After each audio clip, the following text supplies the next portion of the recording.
Bong Joo-hyuk has 3 part-time jobs, a mountain of inherited debt, and ramen for dinner every single night. Nothing special about him, no future, no skills, just a healthy body and the acceptance that this is simply his life. Then a system window appears and tells him he has awakened as a summoner. His first summon eats his dinner without asking and turns out to be a legendary assassin who wraps his victims' heads in red ribbon. By the next morning, the loan sharks who came to collect interest are all over the breaking news. John Wick did that while our boy was asleep. Now the government is desperately hunting the mysterious S+ player clearing tower floors solo while our boy is standing in his destroyed apartment trying to explain to his second summon, a tribal giant who passed out trying to remember 3 basic rules, that the word he is looking for is chicken, not kitchen.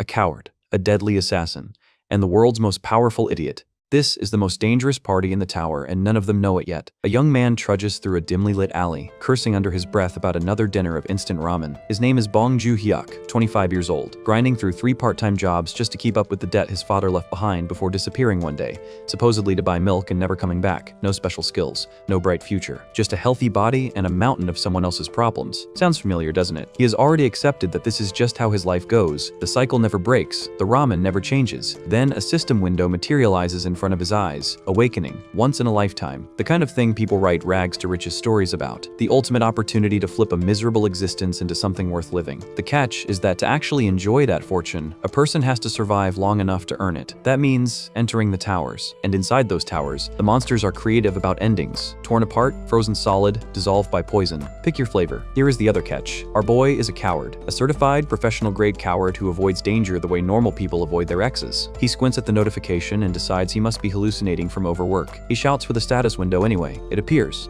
His class reads, Summoner. He remembers the basics quickly. Every awakener receives a trait that determines their class. Swordsman, healer, martial artist, and countless others. Summoning falls on the advanced end of that spectrum. Spirits, familiars, demonic beasts. In theory, one of the more powerful options available. He strikes a dramatic pose in the middle of the alley and calls for his summon. Nothing happens. Right. Traits only activate inside the towers. Outside, awakeners are completely ordinary people. Our boy forgot that small detail. I genuinely believe he fried his brain cells. He picks himself up off the ground of his dignity and heads to his room to goon. Then the system announces that his summoning is activated. He spins around. Right there in the alley, something is materializing in front of him. A figure steps out of thin air and stands before him. A random man, fully formed, completely calm. Before Joo-hyuk can say a single word, the man's nose twitches. He catches the scent of the ramen and asks, very politely, if he can have some. Joo-hyuk agrees before his brain catches up with his mouth. The man eats everything. Every last noodle, every drop of broth, gone. That was his dinner, his only dinner. Pour one out for the ramen that never made it home. Joo-hyuk stares at the empty container and wonders distantly whether human summons are even a thing. The system answers immediately. Human and demi-human summons are available, divided into 4 rarity classes: rare, super rare, special, and legendary. Summons and summoner can interact freely. Before he can process that, another window opens. 3 principles flash across his vision. 1. The summon must protect the summoner's life above all else. 2. The summon must obey every order given by the summoner. 3. If principles 1 and 2 ever conflict, principle 1 takes absolute priority. He looks at the man standing in his alley and wonders what class he actually is. Then the information floods in all at once, crashing into his head like a wall of water. The man's name is John Kosak. Mad assassin, former cornerstone of the Cruel Assassin Guild, simultaneously their greatest asset and their biggest headache. Mission success rate 99%. Notable achievements include the termination of the 5th Circle Warlock. This guy is not a random dude. This guy is terrifying. The world shifts. Joo-hyuk finds himself standing on a battlefield, John moving through enemies like a shadow, taking heads before anyone realizes he is there, wrapping each one in a red ribbon with practiced calm. John passes directly beside him without acknowledgement, and it takes Joo-hyuk a full second to understand he is watching the past. What the actual hell is the red ribbon about? What is wrong with this man? John died on a mission. The target was the strongest swordsman in the Empire. Even a 99% success rate leaves room for one exception. Rest in peace, King. You got the Gojo Kit Kat treatment. The memory dissolves. Joo-hyuk blinks back into the alley, and John is directly behind him, asking quietly what he was thinking. Joo-hyuk levitates approximately 3 feet off the ground in sheer terror. He lands, collects himself, and reminds himself firmly that he is the master here. There is nothing to be afraid of. He gathers every scrap of courage he possesses and issues his first command. Wash the dishes. Clean the table. John does it immediately. Happily. Encouraged, Joo-hyuk pushes further. He asks John directly, will he obey anything he is told? John confirms without hesitation. Anything the summoner desires. Joo-hyuk orders him to bark like a dog. Silence. The kind of silence that has weight. John's expression shifts into something that belongs on a wanted poster. poster. Ju Hyuk begins explaining himself very quickly, and then John drops to all fours and starts barking. Every god and every religion received a prayer of thanks in that moment. The knocking at the door starts before the relief even settles. A voice calls for Ju Hyuk from outside, and the sound of it lands in his stomach like a stone. Today is interest day. The loan he took out, not from a bank, because the bank said no, but from a loan shark to cover his father's surgery and his younger brother's tuition. He went to a loan shark. He got absolutely cooked for it. He turns to John and tells him to hide for a moment. John is already calculating trajectories and asking for permission to remove the problem permanently. Ju Hyuk shuts that down and points at the bathroom.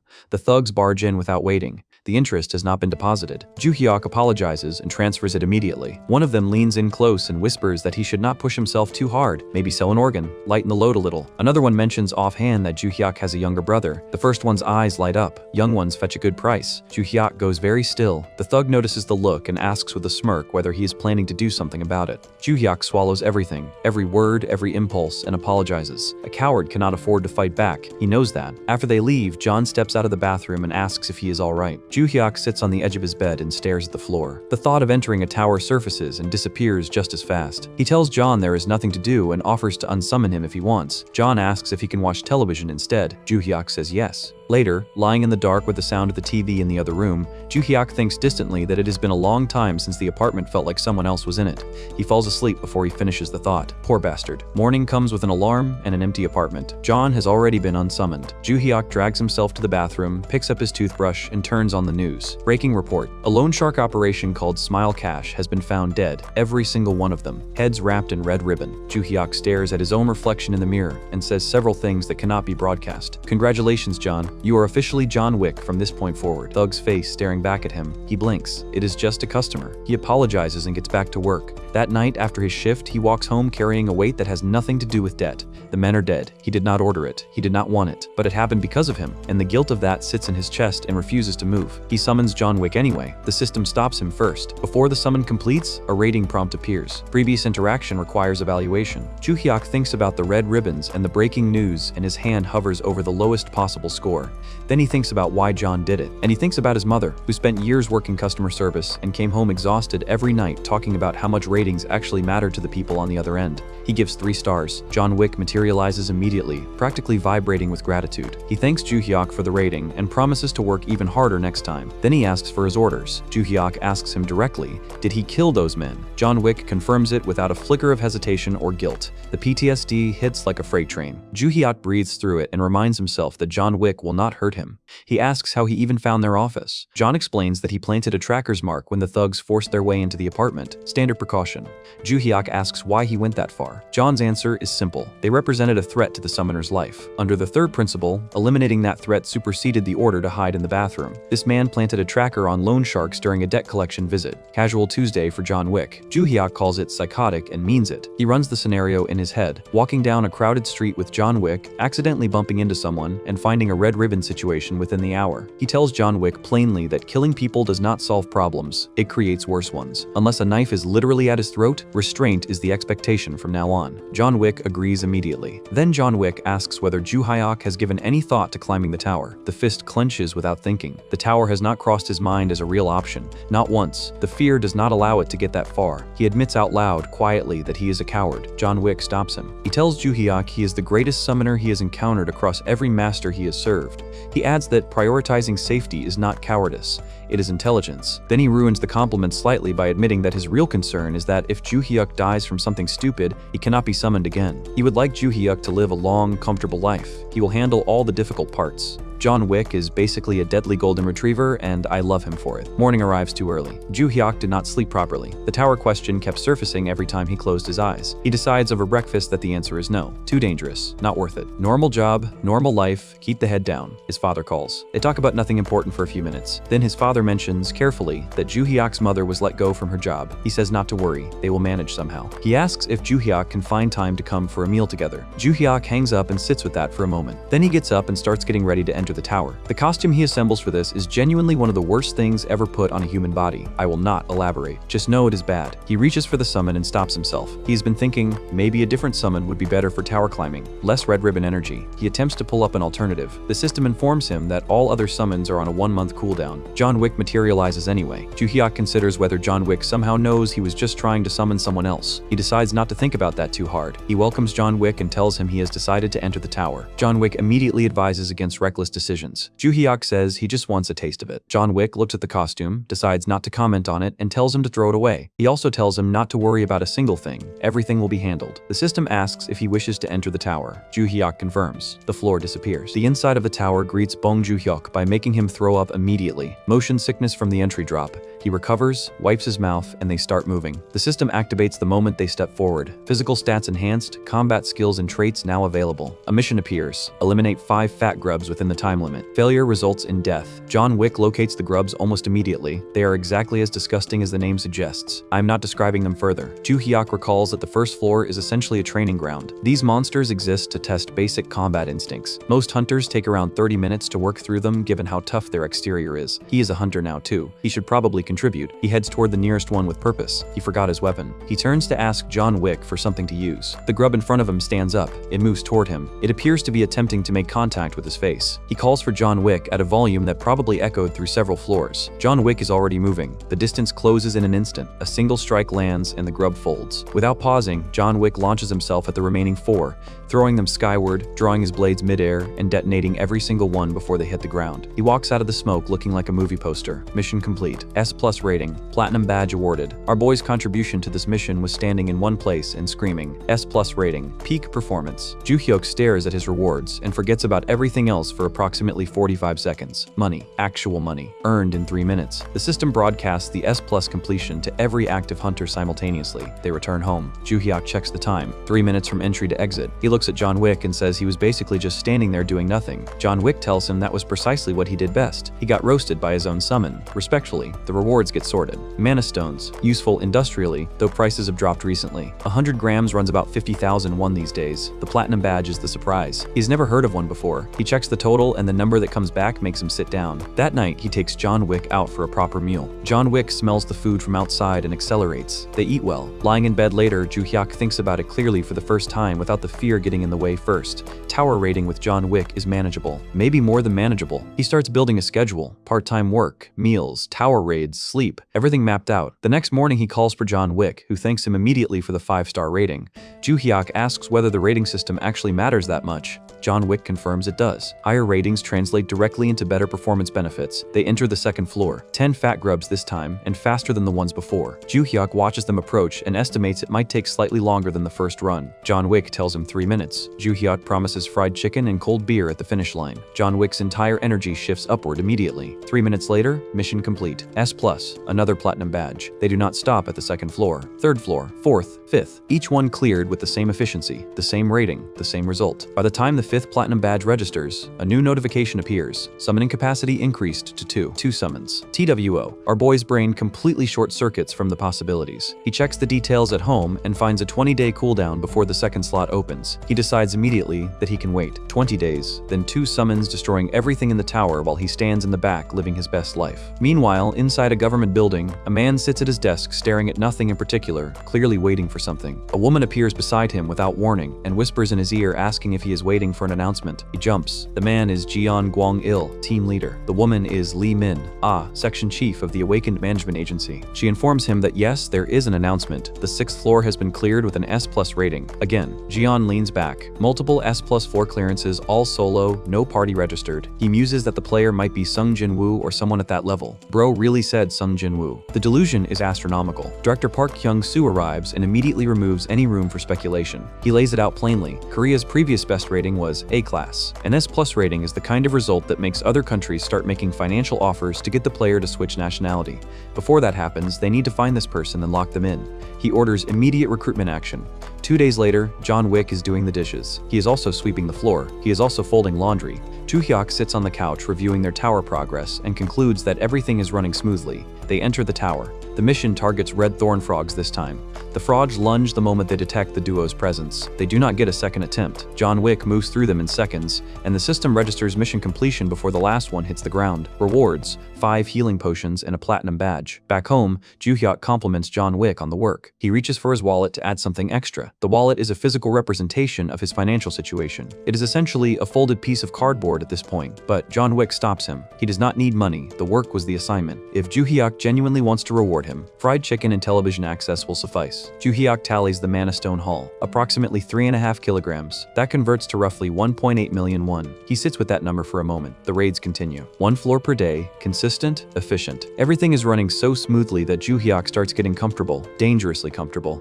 The kind of comfortable that makes a person forget that John Wick quietly handled 3 people not long ago. He is out here living his best life, and his summon has a confirmed body count. The cognitive dissonance is impressive. The system then delivers a small gift. John Wick's work hours have been extended by 1 hour due to his excellent raiding performance. Joo-hyuk summons him with the update and tells him to get ready for the next raid. The moment they step through, the stat enhancement activates, and the surge of power that runs through Joo-hyuk's body is something else entirely. Every muscle feels like it has been upgraded overnight. He feels unstoppable. He feels like a wild horse. He tells John Wick that he is going to start contributing to the fights from now on. John Wick says that is dangerous and unnecessary. The tower raid alone is already sufficient for his growth. Joo-hyuk says he cannot help it. He's a wild horse right now. John Wick looks at him with the patience of someone who has seen many things. Then the giant mantis appears. The wild horse mode deactivates instantly. Joo-hyuk calls for John Wick at the standard volume. John Wick dispatches the mantis efficiently, and the system rewards them with 5 kilograms of mana stones and a new privilege notification for collecting 10 platinum badges. The privilege: copy 1 skill from John Wick. John Wick recommends Shadow Step without pausing to consider other options. Joo-hyuk asks why that one specifically. John Wick explains, in any situation where something goes wrong and John Wick himself is incapacitated,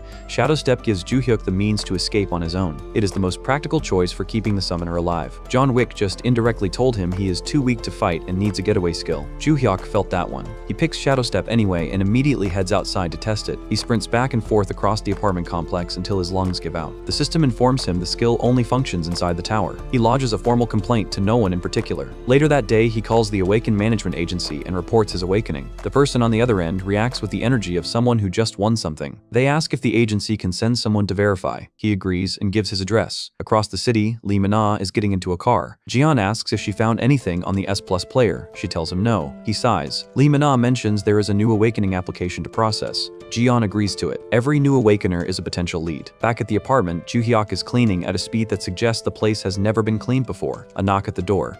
Agency representatives. He opens it. Jian introduces himself and Lee Min-ah, and Joo-hyuk's entire nervous system reroutes itself. This is what happens when a man spends too much time gooning and not enough time talking to other human beings. Immediate system failure upon contact with a woman. Lee Min-ah leans in close, genuinely close, and asks him directly if he is the S+ player. Our boy physically takes 3 steps back, his face doing things that no amount of acting training could fix. The realization hits him immediately. He's getting exposed, so he does the only logical thing and decides to play dumb. He tells them they have the wrong guy with the convincing energy of a man who has never successfully lied to anyone in his life. Bro's acting was so terrible that even the subtitles were embarrassed. Min-ah is not buying a single syllable of it. She fixes him with a look so focused it could cut glass. Jian steps in, shouts at her to ease up, and apologizes to our boy on her behalf. What follows is a cartoon-style tutorial bot that materializes and begins explaining the basics of the tower system in the least intimidating way possible. 20 years ago, black towers appeared simultaneously all over the world. Every major country threw military force at them and got absolutely nowhere. The towers were shielded by an invisible barrier that laughed at conventional weapons. Then the players started emerging, and everything changed. Inside the towers, ordinary humans transform into something else entirely. Powerful, capable, lethal. They clear floors, earn rewards, and the materials they bring back. Mana stones being the prime example, feed entire national economies. The towers are not just dungeons. They are the backbone of modern civilization. Our boy asks what happens if players stop raiding altogether. The bot delivers the answer with the same cheerful energy as everything else. The tower collapses, and the country it was anchored to simply ceases to exist, erased, gone. Like it was never there. That is exactly what happened to Mumbai. The bot said that with a smile on its face. Truly unhinged software. Nationwide, active player counts sit between 5,000 and 10,000. Korea currently ranks just behind the United States. The bot wishes our boy good luck and disappears. Jian asks for confirmation of his awakening. Our boy reaches into his pocket and produces the mana stones from his raids as proof. Jian follows up by asking how many floors he has cleared so far. Our boy responds that he has reached the 10th floor, delivering the information in a tone so robotic it sounds pre-recorded. Both Jian Jian and Min-Ah go very still. The pieces connect simultaneously behind their eyes. Min-Ah pushes forward and asks whether our boy has heard anything about the recent S+ rating tower clearances making the news. Our boy confirms that he has heard about it in the exact same robotic tone, making absolutely no eye contact. Jian moves on to the contract explanation. Players are divided into two categories: the Elite Raider Group and the General Raider Group. General Raiders operate freely, set their own schedule, and answer to nobody, essentially functioning as freelancers. Elite Raiders operate under close supervision, are required to climb consistently, wear cameras during raids to record their fights, and in exchange receive substantial financial compensation, high-grade equipment, and full security coverage. Our boy's imagination immediately runs a simulation. If everyone finds out he is the S+ player, the attention would be absolutely suffocating. Cameras in his face, schedules dictated by other people, and most critically, he would never get a moment of peace to himself. A man has priorities. Jian recommends the Elite Group without hesitation. Our boy declines before the sentence fully lands. He adds that he is not particularly talented and prefers playing it safe. Jian tries again. The answer remains no. Min-Ah watches the exchange and quietly concludes that this man cannot possibly be the S+ player because no S+ player has ever been this much of a coward. Bro is getting roasted from every possible angle and he doesn't even know it. Jian asks him to enter the tower briefly so they can confirm his awakening status. Our boy agrees and mentions casually that it will probably take around 2 hours. Jian and Min-Ah tell him simultaneously that they will wait. He has no exit. He gets up and walks into the tower. The moment the portal closes behind him, Jian and Min-Ah exchange a look. The awakening is confirmed. Jian asks what she thinks of him. Min-Ah does not hesitate. She calls him trash and predicts he will abandon the mission on the 11th floor. The 11th floor is where the tower stops testing strength and starts testing something far harder to fake. It forces every player to confront their deepest fear. The mission requires eliminating 100 red centipedes, and for someone built the way our boy is built, she is fully confident he will quit somewhere in the middle of it. Jian finds no reason to disagree. Inside the tower, our boy summons John Wick, who arrives with his usual enthusiasm. The mission displays immediately: eliminate 100 centipedes within the time limit. Our boy reads the word centipedes and begins trembling before the screen even finishes loading. John Wick tells him not to worry and estimates 5 minutes to completion. Our boy shuts that down immediately. The plan this time is to play it slow, keep the rating low, and bury the evidence so deep that the agency loses interest entirely. John Wick accepts the plan and moves out accordingly, with our boy trailing behind him, issuing a continuous stream of instructions to slow down. Then the ground beneath our boy splits open, and an enormous centipede forces its way out directly underneath him. Several more follow through the opening and converge on him at once. John Wick turns, assesses the situation in approximately half a second, and eliminates every single one of them before our boy can finish screaming. Our boy orders him again to slow down. John Wick declines, citing the first principle: the summoner's safety overrides everything else. The floor clears in minutes. Outside, Jian and Min-Ah are in the middle of debating exactly how long before our boy abandons the mission when the system broadcasts an announcement to every active player in the country: 11th floor cleared, S+ rating. They both look at the notification. They both look at the door. They both look at each other. Our boy walks out. The timing is perfect. The rating is perfect. The evidence is overwhelming. Both of them arrive at the same conclusion at the same moment. Our boy looks at them, reads their expressions, and his mind immediately goes somewhere very dark. They have figured it out, both of them, which means both of them need to be removed from the situation permanently. John Wick materializes silently behind him, already reading the room, waiting for the word. John Wick moves, and then our boy jolts back into reality, blinking hard. Relax, homies, nothing happened. That was just our boy's coward brain running worst-case scenarios because a giant centipede nearly gave him a heart attack 2 minutes ago. John Wick did not actually decapitate 2 government employees. Probably. Jian calls out and asks if he is alright. Our boy collects himself and confirms that he is fine. Jian tries the elite contract pitch again. Our boy immediately starts talking around it, suggesting the S+ rating might be a system error and that the agency has almost certainly mistaken him for someone else. Jian responds by producing the ultra elite contract and sliding it across the table. The terms of this contract are so absurdly favorable that the player essentially operates above standard legal jurisdiction. It is the kind of offer that gets extended to maybe 3 people per generation. Before Jian can finish listing the additional benefits, our boy announces that he will stop playing entirely if they force anything beyond the standard contract. Jian asks why. Our boy explains that he hates attention because he has spent so much time indoors that prolonged interaction with normal people causes him to short-circuit after approximately 3 exchanges. This man just voluntarily confessed to being a professional hermit in front of 2 government officials. Incredible. Genuinely incredible. Jian and Min-Ah recognize a lost cause when they see one and proceed with the standard contract without further further argument. The agency representatives take their leave. Our boy exhales for what feels like the first time in an hour. Back at the management agency, Director Park summons Jian and Min-ah. The information they submitted does not align cleanly with the profile they had built on the S+ player. Jian maintains his position. Our boy is unusual, but he is the one. Park pushes back and asks whether they have potentially misidentified the target entirely. Min-ah shuts that down immediately, pointing out that the timing across every single floor clearance is too precise to be coincidence. Director Park's patience evaporates on the spot. He orders Jian to bring our boy onto the elite team by whatever means necessary. Jian assures him it will be done. Back at the apartment, our boy is furious. John Wick went off script, and now the agency has them fully identified. He and John Wick enter the 12th floor together, and our boy issues strict instructions before they even step through. Slow. This time, deliberately, painfully slow. If the clearance time looks unremarkable, the agency might lose interest and move on to someone else. The mission requires eliminating 20 ice weasels. Our boy begins strategizing. If they drag this out, the management's enthusiasm will cool off naturally. His strategizing is interrupted when the temperature inside the floor drops to the point where he stops moving entirely. He freezes, not metaphorically, literally, standing completely stiff while his body protests the cold. John Wick spots this, abandons the slow strategy without a second thought, and wipes out every ice weasel in the area before our boy's circulation returns to normal. Our boy watches this happen with tears forming at the corners of his eyes and says nothing because there is nothing to say. Mission complete. Jian calls almost immediately to confirm the 12th floor status. Our boy confirms it and ends the call as quickly as possible. John Wick asks if he can watch television. Our boy unsummons him before the request fully lands. No television, no privileges. Disobedience has consequences in this household, and John Wick is learning that the hard way. The 13th floor is a trap gauntlet. John Wick grabs our boy the moment they step in, reasoning that our boy moving independently through a trap course is a medical emergency waiting to happen, and carries him through the entire floor without a scratch. The 14th floor sends giant bat creatures with unsettling, oversized eyes, and John Wick handles those with the same quiet efficiency he brings to everything else. Back home, our boy tallies everything up. 2.7 million won from Mana Stones, 2 million from the standard contract payment. Combined with everything accumulated across 14 floors, his total earnings exceeds 7 million won in under 2 weeks. He runs the projection forward, and the number that comes back stops him completely. If this pace continues, 30 million won in a single month is not just possible, it is conservative. He makes the decision immediately. The part-time jobs are done. Every hour goes to the tower from now on.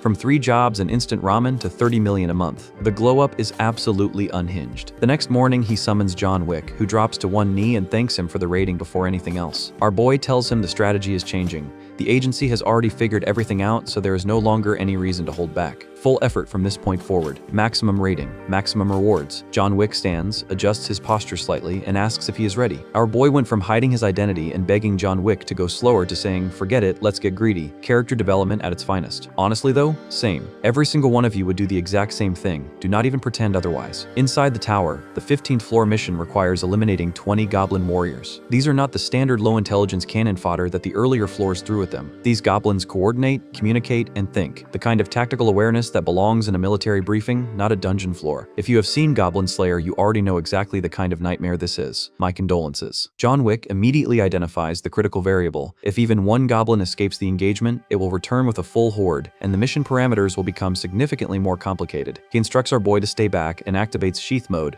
moving through the shadows with a silence that makes the floor feel emptier than it actually is. One by one, the goblins disappear without any of the others noticing, until the last one falls and the room goes quiet. Mission complete. S+ rating. 1.5 kilograms of Mana Stones and 5 healing potions awarded. Our boy and John Wick return home, and our boy immediately tears open his inventory and counts the platinum badges. 15 total. The system activates the moment the count registers. A new perk is incoming, and our boy is practically vibrating. The perk materializes as a bracelet. It generates an energy shield calibrated to the user's current level, absorbs incoming damage automatically, and resets on a 5-hour cooldown. Our boy straps it on, and a layer of blue energy wraps around him like a second skin. Then the merchant side of his brain activates. He runs a rough market estimate on the bracelet. The figure he arrives at sits somewhere above 3 billion won, enough to walk away from the tower entirely, invest the money, and live comfortably for the rest of his natural life without ever setting foot inside another dungeon. He looks at the bracelet. He looks at the ceiling. He thinks about it for approximately 4 seconds. He's absolutely never selling it. Not a chance. The higher the floor, the better the rewards, and our boy has tasted what those rewards look like. There is no going back from this. He asks John Wick directly whether they can clear the 16th floor right now with an S+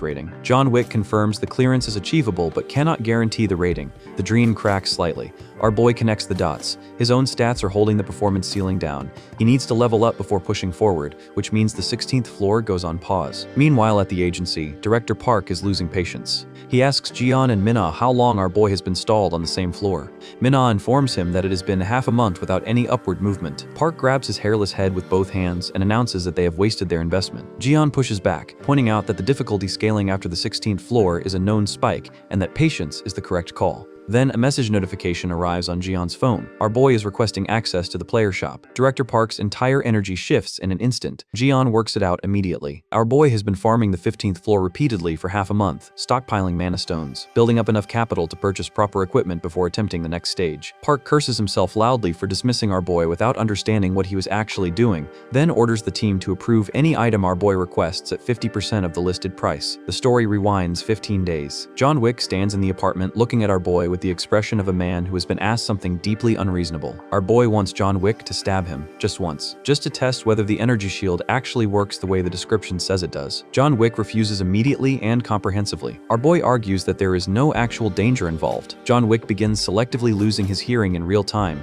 staring at a fixed point on the wall as though our boy has stopped existing. Our boy decides to handle it himself. He picks up the blade, takes a breath, and stabs himself in the side. He forgot to activate the energy shield first. This man forgot the one step that the entire test was designed around. I am begging someone to check on him. John Wick's soul briefly departs his body. Our boy jams a healing potion into the wound before the bleeding becomes a conversation topic. John Wick rounds on him and delivers what can only be described as a full parental lecture about reckless behavior, which our boy absorbs with the energy of a scolded child before agreeing to exercise more caution going forward. The farming begins in earnest after that. 4:15, repeatedly, efficiently, relentlessly. John Wick handles the combat while our boy begins incorporating Shadow Step into his movement during the quieter moments between engagements. The skill is rough, the footwork is unpracticed, and the mana consumption is higher than it should be, but the improvement is measurable and consistent. During one run, our boy spots a goblin that has somehow slipped past John Wick's awareness and is attempting to flatten itself against the wall. The goblin spots our boy at the same moment. It lunges and sinks its teeth into his hand. The energy shield activates on contact and absorbs the damage completely. Out of sheer reflex and pure terror, our boy boots the goblin skyward with enough force to make it briefly airborne. John Wick tracks the arc, draws a blade, and bisects it on the way down. John Wick then turns to our boy and begins a thorough physical inspection for injuries, getting close enough that our boy gets a faceful of whatever a super rare assassin uses for deodorant. Bro, what the hell is that smell? John Wick is terrifying in more ways than one. Another lecture follows about reckless positioning. John Wick has fully transitioned into the role of a deeply concerned parent at this point, and our boy has fully transitioned into the role of a teenager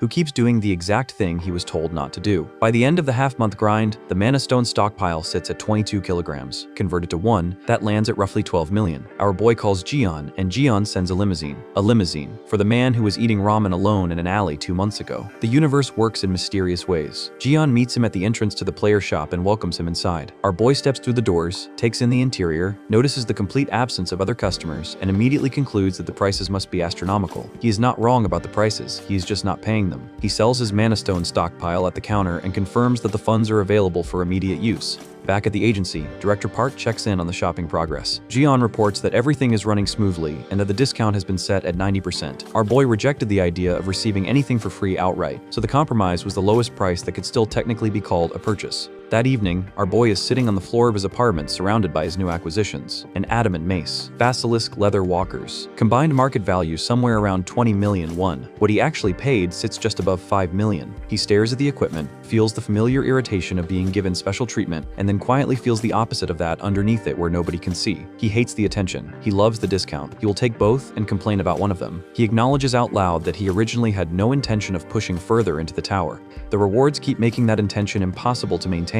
He is going back in, deeper this time. The next morning, he summons John Wick, who immediately drops into a grateful bow and thanks him for the 5-star rating. Our boy tells him the restraint policy is officially canceled. The agency knows everything, the cover is gone, and the only logical response is to go all in and maximize every possible reward from this point forward. John Wick straightens up and looks at him with something that might be approval. Then our boy remembers something. The summoning cooldown has reset. The second slot is open. What follows can only be described as our boy becoming a budget wizard. He assumes a pose that suggests he has studied for this moment. He begins chanting. Whatever he is chanting, it is not a real language. It might not even be real words. The summoning circle responds. Something begins to materialize. It grows and keeps growing. The ceiling makes contact before the summon finishes forming, and the resulting sound is the kind that brings neighbors to their windows. Our boy stands in the wreckage of his ceiling and stares upward at whatever he just pulled into the world. His soul files a formal resignation from his body. The summoning stabilizes, and the figure that has destroyed the ceiling comes into full view. He is enormous, tribal, built like a small mountain, taking up more space than any single human being has any right to occupy indoors. John Wick looks at him for exactly 1 second and then kicks him directly in the chest. The enormous man informs John Wick that the kick did not tickle him even slightly. John Wick reaches for his daggers with the focused energy of someone who has already decided how this ends and is simply selecting the appropriate tools. Our boy dives between them before the red ribbon comes out and orders John Wick to stand down immediately. The ceiling is already destroyed. The deposit on this apartment cannot survive another incident. John Wick stands down like a good boy. Our boy asks John Wick to give him a moment to speak with the new summon. John Wick tells him there is no point. Our boy asks why. John Wick explains, with the patience of someone delivering a medical diagnosis, that the enormous man is a complete and total moron who does not even know the 3 principles. The enormous man immediately objects and insists that he absolutely knows the 3 principles. John Wick asks him to recite them. The enormous man begins. He gets through approximately 1.5 principles before his eyes glaze over, his mouth stops forming words, and he passes out completely from the cognitive effort. John Wick looks at our boy. John Wick looks at the unconscious man on the floor. John Wick suggests that he can kill him now and force a 100-day unsummoned cooldown, which would resolve the problem cleanly. Our boy vetoes this immediately. The system window appears with the profile information. Name, unknown. Classification, rare. Type, savage warrior. Active work duration, 10 hours. Our boy stares at the screen. He looks at the unconscious tribal man who passed out trying to remember 3 sentences. He looks back at the screen. His luck is genuinely one of the worst documented cases in human history. I am so sorry, bro. With absolutely no other options available, our boy waits for the enormous man to regain consciousness and asks him 2 questions. Why does he think he has been summoned, and what does he know about the tower? The answers to both questions are delivered with complete sincerity and total confidence. He does not know. He does not know anything. I was disappointed. Our boy was disappointed. Even John Wick looked disappointed, and John Wick does not have expressions. But look on the bright side, homies. Our boy finally has legitimate competition for the title of dumbest person in the room. Then the world shifts and our boy finds himself standing inside the enormous man's memories. What he sees is simple. The enormous man is a pure soul, childlike in the truest sense, someone who lived entirely in nature and wanted nothing beyond it. He was happy. He was also profoundly, catastrophically dim. One day, a blonde individual appeared, discovered within approximately 30 seconds that the enormous man did not even know his own name, correctly identified him as a living weapon with no operational awareness, and deployed him as a meat shield against a powerful monster. The enormous man fought with everything he had. He went down swinging. He died having never understood what he was being used for. Our boy comes back from the memory and looks at the enormous man sitting on the floor of his destroyed apartment, waiting patiently for someone to tell him what to do next. He sees himself in there somewhere. The debt, the 3 jobs, being used and overlooked and underestimated by everyone who thought they had him figured out. He welcomes him to the team. He offers 2 name options and lands on Gobang. The enormous man receives the name like it is the greatest gift anyone has ever given him. Our boy asks if Gobang trusts him. Gobang says yes without a moment of hesitation. Our boy turns to John Wick and asks if he is ready to climb the tower as a team of 3. John Wick is very clearly experiencing a full internal crisis and is managing it behind a completely neutral expression. The jealousy is radiating off him like a space heater. John Wick did not sign up to share screen time with a tribal man who cannot count to 3. Then something clicks in John Wick's mind. He looks at Gobang. He looks at the tower portal. He looks at our boy. The tactical application becomes obvious. Gobang is a rare class meat shield with 10 hours of active time and the structural integrity of a small building. John Wick agrees to the arrangement immediately and starts preparing to move. These 2 just decided to use Gobang as a meat shield again. Knowing his entire backstory, having just watched his memory, they did not even hesitate. Absolutely ruthless. A Gobang stands up and announces that he is ready. John Wick immediately tells him to stop copying him and kicks him in the shin for good measure. Gobang does not appear to notice. All 3 of them enter the tower. The 16th floor mission displays immediately. Eliminate 30 goblin warriors within the time limit. The team advances in formation, scanning the terrain. The goblins, however, are already in position. A goblin perched high in a tree draws back and fires a poison arrow directly at our boy. John Wick plucks it out of the air without looking. The remaining goblins take the shot as their signal and converge from every direction simultaneously. John Wick orders our boy to get behind cover and holds the front line as the engagement erupts into chaos. Our boy watches the situation deteriorate rapidly and turns to Gobang with an order, do something. Gobang receives the order, shifts his expression into something serious for what appears to be the first time in his existence, and jumps. John Wick, mid-combat, registers an enormous shadow passing over him and looks up. up. He has approximately 1 second to process what is happening before Gobang comes down. The impact is devastating. The ground shatters outward in every direction. John Wick gets launched sideways through the air like a piece of paper caught in a gust, and hits the tree line while calling Gobang several things that cannot be broadcast on a family-friendly channel. The goblins freeze, every single one of them. The battlefield has gone from a coordinated ambush to a one-sided problem in the span of about 2 seconds. The goblins recover their nerve and open fire with arrows. The arrows hit Gobang. Gobang does not acknowledge the arrows. The goblins shoot more arrows. Gobang continues to not acknowledge them. Then Gobang charges into the entire pack at once, and the 16th floor is effectively over before anyone fully processes that it started. The goblins came in with a coordinated ambush strategy and left in pieces. Rest in peace to their preparation.